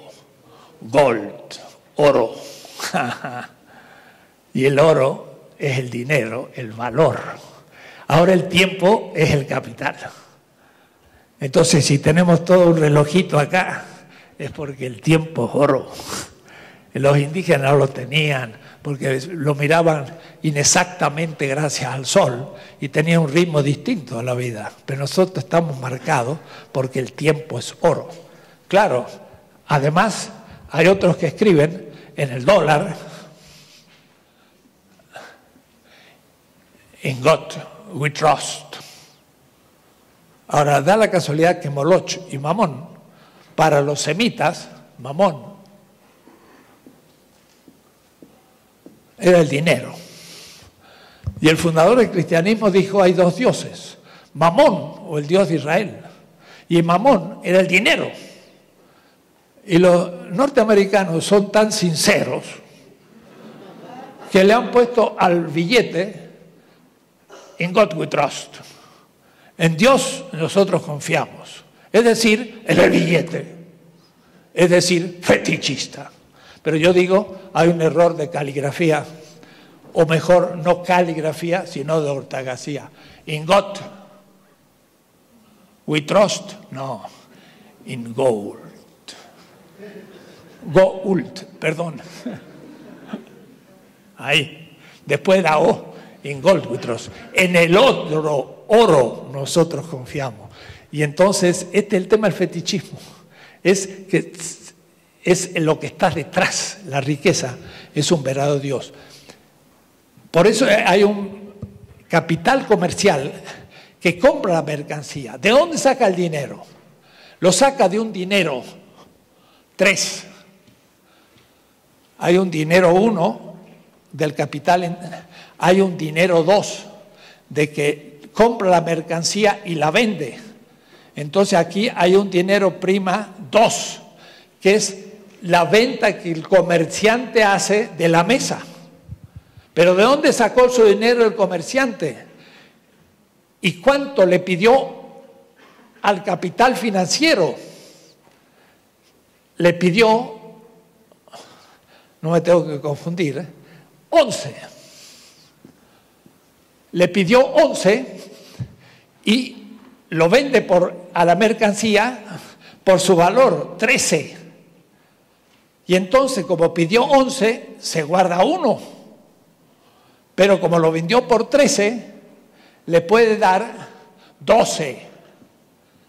Y como le prestó 11, tiene también el capital financiero 1 de interés. ¿Se van viendo? O es decir, que la ganancia del capital industrial, la ganancia del capital comercial y la ganancia del capital financiero, que es el interés, estos 3 salen misteriosamente del campo oculto y no visible del plusvalor en el nivel de la producción. Todo es vida humana objetivada, no sale de la nada. Entonces, de esta manera se van trabando. Ahora, el comerciante pide 11, compra la mercancía por esos 11 y lo paga, pero vende por 13 y saca 2. Como dije, se guarda 1 y le puede pagar 12 al otro, que que a su vez saca su ganancia. Entonces ustedes ven cómo se va trabando estos tres tipos de capital. Todo el nivel financiero, los bancos y demás, es el dinero que produce dinero. Y Aristóteles entonces le llamaba crematística y decía catafísin, contra naturaleza. Contra la naturaleza. Le llamaba crematística, que era la técnica de hacer riqueza, pero no de la natural, sino antinatural. Para Aristóteles era un mal ético. Y más, hay un libro en la Biblia hebrea y cristiana, en este caso sí lo tengo que decir, el Deuteronomio, que es parte de la ley, y hay un versículo que dice, no puedes prestar dinero a tu hermano. Y eso tenía a los cristianos con unas lápidas en la cabeza porque no podían prestar. Entonces, ¿a quién podía prestar? El que no fuera hermano. Entonces, en la Edad Media, ¿quién no era hermano? Los judíos. Entonces, como los judíos no eran hermanos, eran a los que se les permitía que prestaran, porque era necesario para el sistema capitalista naciente que alguien prestara. Entonces, le asignaron la función de prestar, porque el judío no puede prestar a un judío, porque es su hermano. Pero al cristiano se lo puede prestar porque no es su hermano. Y se enriquecieron. Y lo que pasa es que eran los cristianos que le asignaron la función. Y por eso se hicieron ricos. Pero vino Calvino, en Ginebra, y Calvino tomó el Deuteronomio y le dio una vuelta. Digo, no es que no se pueda prestar, porque prestar es necesario. Claro, es necesario para el funcionamiento del capital, pero hay que prestar con poco porcentaje. Y entonces Calvino permitió el préstamo de interés. ¡Qué casualidad! El calvinismo de Ginebra se fue al norte de Inglaterra, a Escocia. Y Escocia tiene como capital Edimburgo. Y en Edimburgo está la iglesia presbiterana, que no es la anglicana del sur de Inglaterra, hay que distinguirlo. Y John Knox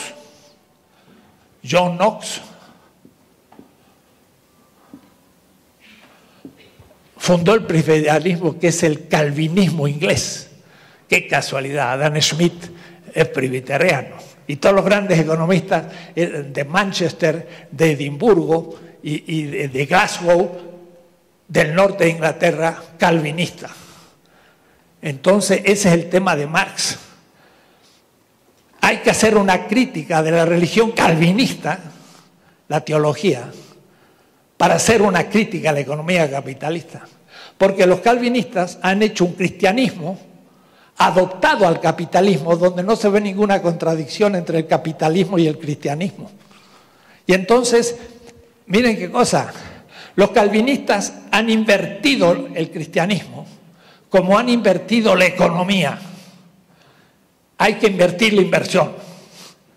Y entonces hay que invertir ese cristianismo y ponerlo ahora de pie, para poder poner de pie a la economía. Y entonces Marx tiene centenas de metáforas teológicas, donde invierte el sentido calvinista y muestra el sentido originario. Y ustedes dirán, ¿era cristiano? No, él dice en la cuestión judía, el crítico tiene todo el derecho de poner al cristiano en contradicción con su Biblia, que para él es sagrada, pero la ha hecho coherente con el capitalismo. ¿Se entiende? Los cristianos invirtieron en el cristianismo, no todos. Paradójicamente, Marx no critica a los católicos. ¿Saben por qué? Pues los católicos están atrasados, están al sur de Europa, no entraron en la revolución industrial. España entró a la revolución industrial con México en pleno siglo XX. Y Inglaterra entró en el siglo XVIII. Estamos atrasados. Grecia, Roma, España, Portugal, el sur de Europa. ¡Qué prestigio! Los griegos, los romanos, Carlos V, Portugal, que tenía en todas partes, en el siglo XVIII eran países subdesarrollados. Y por eso que su religión no la invirtieron porque no eran capitalistas. Pero el norte de Europa la invirtió. Y entonces ahí viene el tema de Marx. Es necesario mostrar al cristiano su contradicción de su Biblia con el capitalismo. Pero yo di la clase en Shanghái, en la Universidad de Fudan, y dice Marx, la crítica de la teología es la crítica de la economía. Y yo veo, y en China hay budismo, hay taoísmo, no hay cristiano. ¿Qué hubiera dicho Marx? Hay que invertir la inversión del taoísmo y el budismo, que también se ha hecho o se había hecho coherente con el capitalismo. Y entonces me invitan a mí los ulemas de Rabat a dar una conferencia sobre el Corán y la justicia. ¿Qué voy a hacer? Lo que dice Marx. El crítico tiene todo el derecho de mostrar al musulmán la contradicción de aceptar el Corán y al mismo tiempo el capitalismo, porque el Corán está en contra del capitalismo. Hacha, interesante, ¿no? Y algunos eran ateos. Está bien, pero lo que pasa que entonces ignoraron lo que decía Marx. Marx no fue ateo. En el 44 dice Marx, después de negar la negación del hombre, el ateísmo no tiene más función. O es decir, si hay un Dios que nega al hombre y dice tú eres esclavo y tienes que obedecer, esa es una negación del hombre. Al hombre hay que decir tú eres libre y tú tienes que forjar tu destino. Hemos negado la negación. Y en ese caso ya no importa los dioses, porque tenemos que negar un Dios que niega al ser humano. Pero después de eso, ya Marx lo deja. En 1872, dice Marx a Engels, una carta, lo tengo en mi libro, lo pueden consultar en el MEV. Dice Marx, el tonto este Bakunin, Marx hablaba así que así hablaba del anarquista, Bakunin. El tonto este de Bakunin me quiere meter en el Internacional una asociación teológica, una asociación de ateos socialistas. Marx estuvo en contra del ateísmo porque dice, eso lo que crea es división teológica entre los obreros y no necesitamos esa división. Al negar los dioses, negaron la izquierda toda la cultura popular, porque en América Latina, el África y el Asia son grandes narrativas míticas religiosas. ¿Qué es lo que hay que hacer? Lo que hace Ernst Bloch. Hay mitos alienantes, hay que negarlo, fetichistas. Y hay mitos de liberación, hay que potenciarlo. Punto. No hay que negar los mitos, hay que usarlos. Eso es lo que hacía Marx. Eso es otro tema. Un libro mío se llama Las metáforas teológicas de Marx. 400 páginas. Y saco textos para todos lados. Cientos y cientos de textos. Marx dice, el pecado original, así le llaman los teólogos, es la acumulación originaria. Algunos dirán, está haciendo un chiste Marx. Ah, sí, eso es una metáfora. No, tiene 17 textos. Mire qué interesante idea. ¿En qué consiste un mal originario? Son las estructuras sociales que hacen que el esclavo se crea esclavo, que el libre se queda libre, que el capitalista se crea capitalista y el obrero por naturaleza obrero. O es decir, las estructuras sociales que condicionan mi subjetividad me sitúan como dominador y dominado, y si yo acepto la dominación como naturaleza y no como un hecho histórico, ese mal es el originario. Y entonces dice, los teólogos han deshistorizado el pecado original. Quiere decir que el pecado original tiene forma histórica y el pecado original de nuestra época es el capitalismo. Porque al obrero le dice, y bueno, mi papá fue obrero y yo soy obrero y pues como no fui a la escuela, pues soy pobre. Y cree que porque no fue a la escuela es pobre. Podría haber ido a la escuela y sería pobre, le sacan el plusvalor igual y no lo sabe. Pero ese está oculto, es un pecado estructural e histórico que forma la subjetividad obediente del obrero. Y el capitalista dice, bueno, mi papá era rico, yo no tengo la culpa, yo soy rico y ahora tengo que, claro, trabajar con eso. Y tampoco sabe que su papá fue rico, porque en el mejor de los casos robó plusvalor. Porque en otros casos, como en México, robó a mano armada con cuello blanco. Y ahí entonces el hijito dice, ah, no, yo no robé, fue mi papá, pero... Y entonces el hijo del presidente ya es inocente. Pero en algunos casos hace oceanografía y ya no es tan inocente, pero es el hijito del papá. Pero se cree que como era el hijo del papá, era inocente, ¿no? También hay que ser... Bueno, cosas muy interesantes del fetichismo. Y me estoy aproximando a la hora. Entonces, miren cómo Marx, de una cultura fenomenal.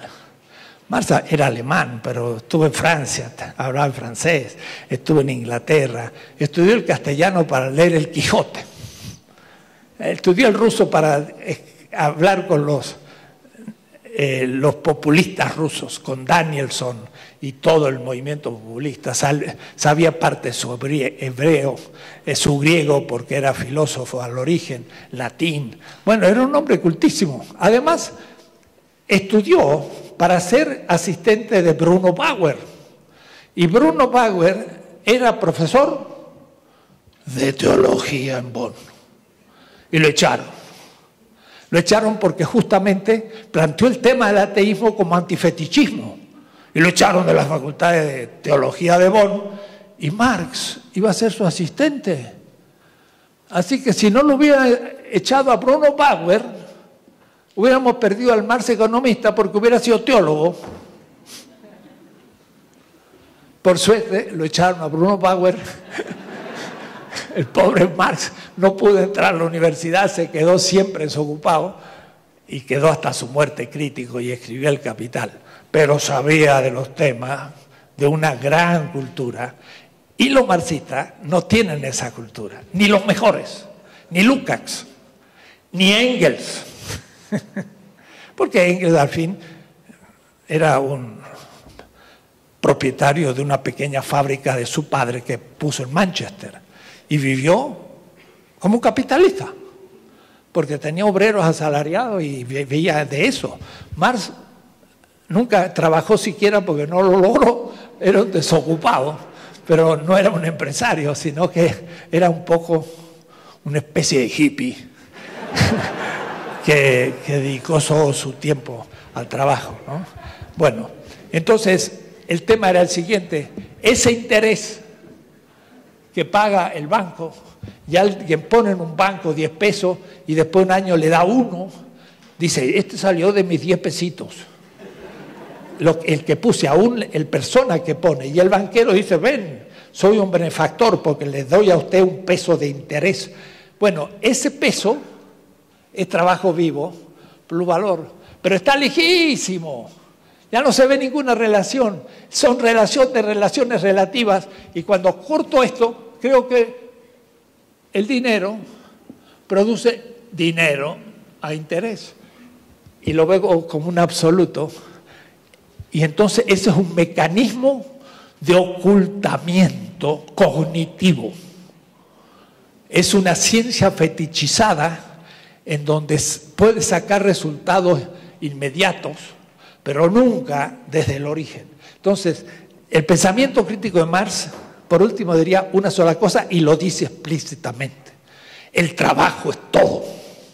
Lo dice tal cual en los manuscritos de 1861. El trabajo humano es todo. O es decir, todas estas categorías son trabajo humano en algún tipo de objetivación y en algún tipo de relación. Y entonces todo el mundo económico, al fin, es trabajo humano objetivado, acumulado, distribuido en manos de unos pocos y donde la mayoría no recibe el fruto de su trabajo, ¿Qué es el plusvalor? El excedente. Arno Peters. Yo dije, los sistemas económicos al fin se definen por el manejo de su excedente.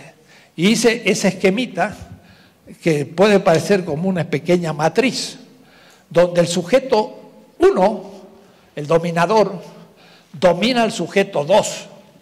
Y en el caso del capitalismo, el capitalista y el obrero. En el caso del feudalismo, el señor feudal y el siervo. En el caso del esclavismo, el señor libre y el esclavo. El obrero trabaja la naturaleza como materia, con los medios de producción, produce un producto, pero a su vez produce un excedente. Y ese excedente se lo apropia el capitalista, es el plusvalor. La única diferencia con todos los sistemas anteriores, que ese excedente nadie lo ve. No es visible. No es fenómeno, no aparece. ¿Por qué? Porque está detrás. Entonces Marx dice, detrás está el ser y lo que aparece es la apariencia. La apariencia es la ganancia, pero el fundamento y su ser es el plusvalor. Eso no aparece y él dice, si el plusvalor apareciera, no es necesario la ciencia. Que es para Marx Wissenschaft. La ciencia no tiene nada que ver con Popper, ni con Lakatos, ni con Feyerabend y los grandes teóricos de la epistemología. No tiene nada que ver, no te responde a esa definición de ciencia. Y muchos marxistas quisieron entonces redefinir a Marx de Popper. Lo que había que decir era muy distinto. Popper tiene una visión superficial y fetichizada de la ciencia. Marx tiene otro concepto mucho más profundo. Y claro que no responde a la definición de ciencia del señor Bunge. Porque el señor Bunge tiene una epistemología completamente fetichizada. Cree que lo matematizable es conocimiento. Me acuerdo yo en el Congreso de Morelia, 1975. Estaba llegando a México y tenía 40 años. Y en un congreso de filosofía habló Mario Bunge. Y yo salí del fondo, le dije, profesor, usted no sabe lo que es la dialéctica. Y le hablé así provocativa y violentamente. Y habrán dicho, ¿quién es este jovencito ahí que está diciendo otras cosas al maestro Bunge? Ahora está en McGill y yo estoy aquí. Y él sigue hablando de sus cosas y yo hablo de otras. Y hay que ver quién de los dos está apuntando a la realidad. Mario Bunge, en su método científico, muestra un concepto fetichizado de la ciencia para Marx. Entonces yo no voy a decir, Marx no era científico, como dice Bunge, porque no responde a la definición popperiana o bungiana de ciencia. Yo voy a decir, tiene otro concepto mucho más profundo de ciencia. Y más bien lo que pasa que Popper tiene una visión superficial. Su falseamiento es óntico. Y hubo una gran disputa entre Adorno y Popper. Pero Adorno no fue suficientemente claro en criticar a Popper. Pero lo que le dice Adorno de la Escuela de Frankfurt, usted no sabe lo que es la dialéctica. Y la dialéctica es todo esto que estoy explicando. De eso Popper no tiene ninguna idea, porque su gran amigo en Londres era Friedrich Hayek, de la School of Economics, el fundador del neoliberalismo, que era vienés como él. Mire, Viena es un lugar importante. Viena está Einstein, en Viena está Popper, está Carnap, y está Hitler, y mucha otra gente. Viena era la gran capital del imperio austrohúngaro, que cuando se vino abajo dejó una élite muy notable, ¿no? Entonces Popper era amigo allí, en Viena, de su amigo Hayek, y el señor Hayek, ya lo vamos a ver aparecer, es el teórico del neoliberalismo que hoy sufrimos en el mundo y en México. Gran parte de los sufrimientos viene de su teoría de la competencia perfecta y cantidad de cosas que vamos a llegar a tocar. Entonces vean ustedes que las cosas no están desconectadas, tienen que ver. La absolutización de algo completamente relativo se corta la relación y se la absolutiza. El interés nace del dinero. ¿Y por qué merece el dinero interés? Y porque se arriesga. Porque claro, yo pongo dinero y el riesgo debe también apreciarse. Pues el riesgo no produce valor, dice Marx.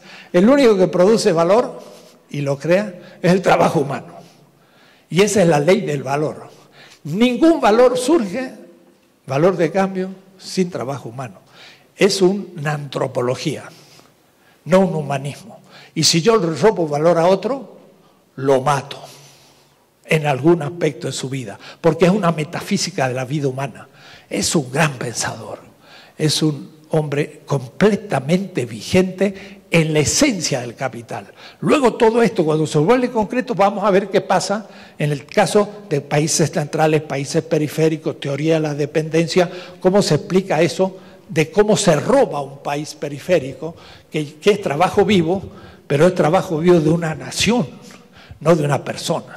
Y entonces esto es más complejo todavía, porque hay que tener una visión del mercado mundial. Y entonces, desde ahí recién se empieza a entender cómo México puede ser robado y sin embargo nadie lo ve, y los que menos lo ven son los grandes economistas que dirigen los ministerios de Economía, el Banco Nacional de México, y todos ellos formados en Harvard, Yale, las universidades norteamericanas, que enseñan una economía fetichizada en lo cual nos tragan completamente porque está hecho para ellos y no para nosotros. Es decir, nosotros vamos a aprender cómo meternos en sus redes para que nos cacen como a los pescados y ni siquiera romper las redes, sino todavía fortalecerlas para que haya buena pesca de nosotros mismos. Son pensadores suicidas o inmorales o traidores o antipatriotas o muchas cosas. Seguimos la próxima.